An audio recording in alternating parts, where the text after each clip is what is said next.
J'invite à la tribune Armelle Debru pour son incontournable rendez-vous, l'essence des mots. Et Armelle, tu vas nous parler du mot résister.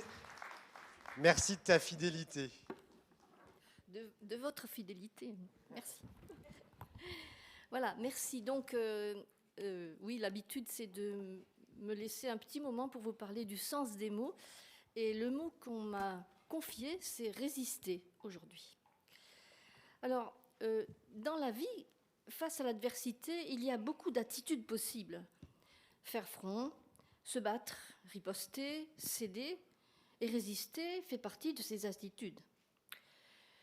Alors, un point commun de toutes ces attitudes, justement, c'est qu'elles concernent ceux qui sont menacés, ceux qui sont a priori plus faibles face à plus fort qu'eux.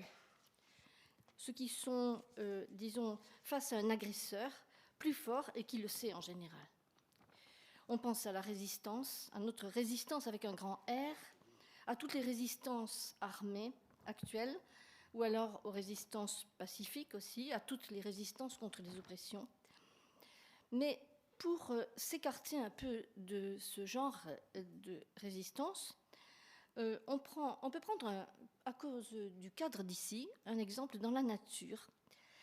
Par exemple, l'image d'une digue qui résiste à l'assaut des vagues, ou une digue qui n'a pas résisté à la tempête.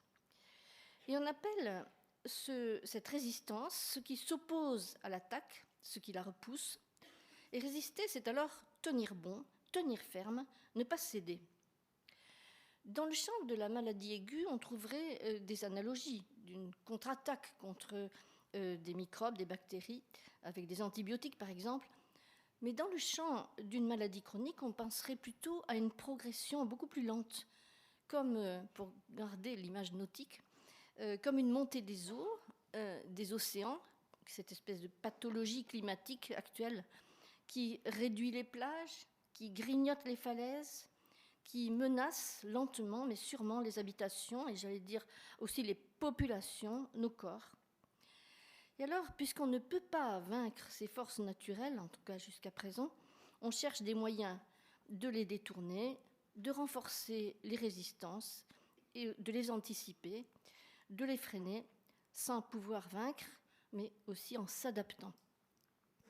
Si je prends ces exemples de la mer, c'est parce qu'ils nous ouvrent un champ complexe, le champ des résistances, des façons de résister aux changements qu'on subit.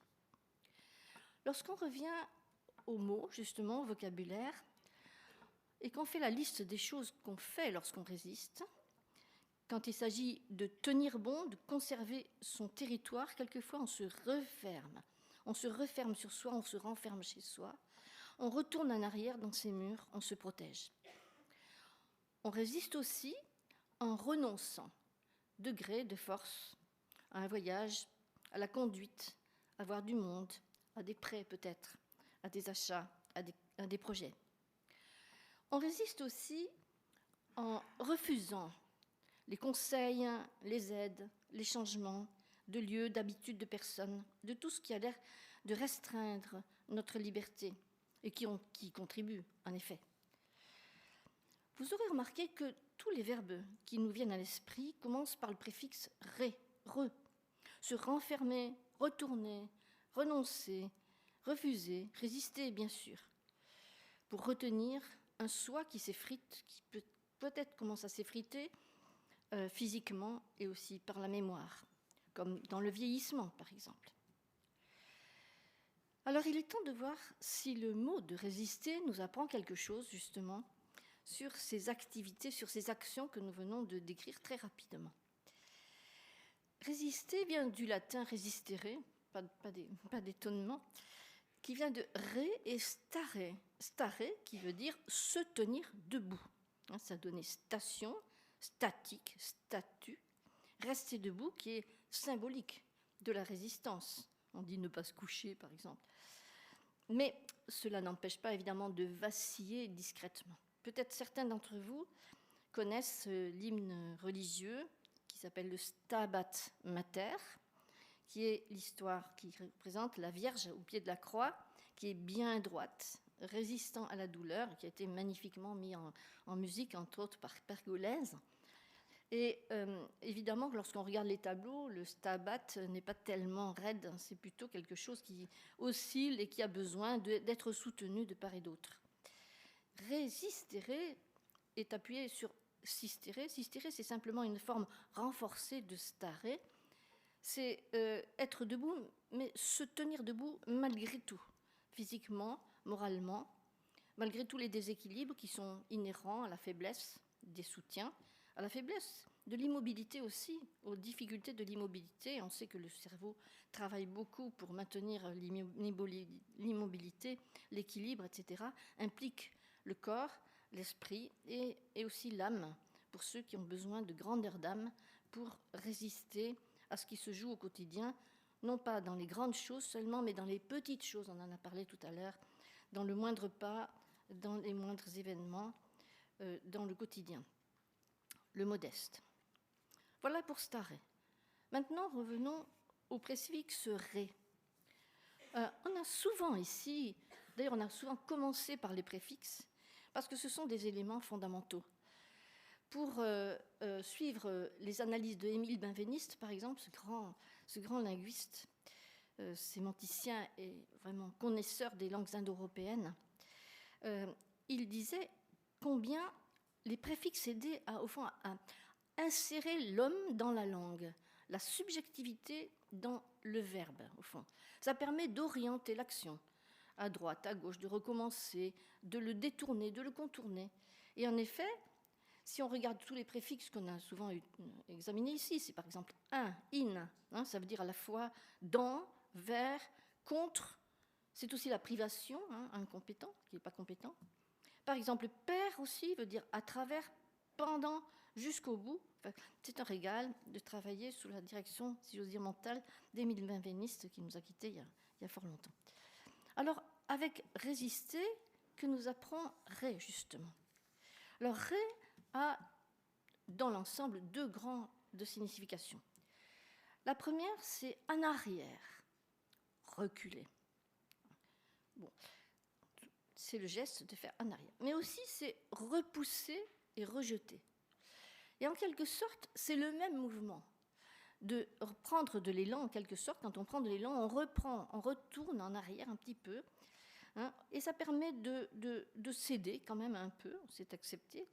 Ça permet de tenir le choc, mais aussi ça permet de reconstituer ses forces, de renforcer des défenses, de prendre un peu de temps pour avoir la force de repousser.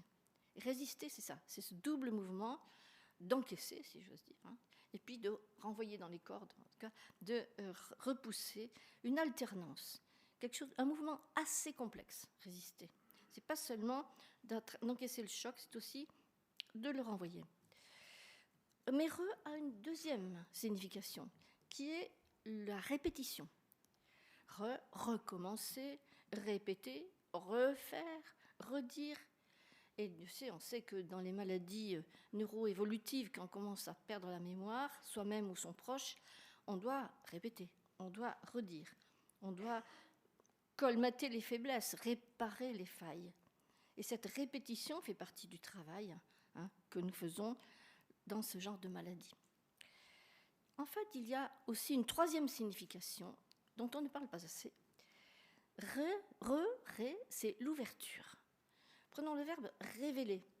Ça veut dire enlever le voile, quelque chose qui est caché et comme dévoile, on dévoile une vérité, on dévoile une chose.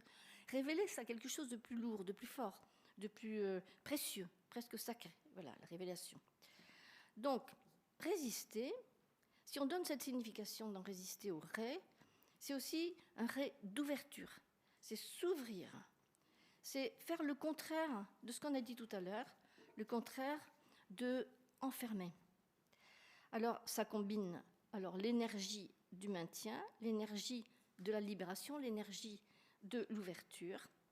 Et là, c'est la découverte d'un inconnu, il faut bien le dire, d'un inattendu, à commencer par sa propre capacité de résistance, de conscience, de constance, de persévérance. Ça consiste à découvrir et à se risquer dans les chemins de la liberté. En conclusion, si on réfléchit sur les images et les mots, ce n'est pas pour changer les choses, c'est pour participer à une culture de la résistance. Cultiver, c'est réfléchir, c'est agrandir, c'est enrichir. C'est aussi, comme le disait Fabrice Guisil tout à l'heure, la réflexion revigore. Eh bien, c'est cette revigoration, et puis la vigueur, que je vous souhaite après ce petit intermède sur le sens des mots. Voilà.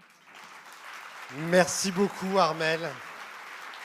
Pour ce décryptage, nous aurons le plaisir de t'entendre demain.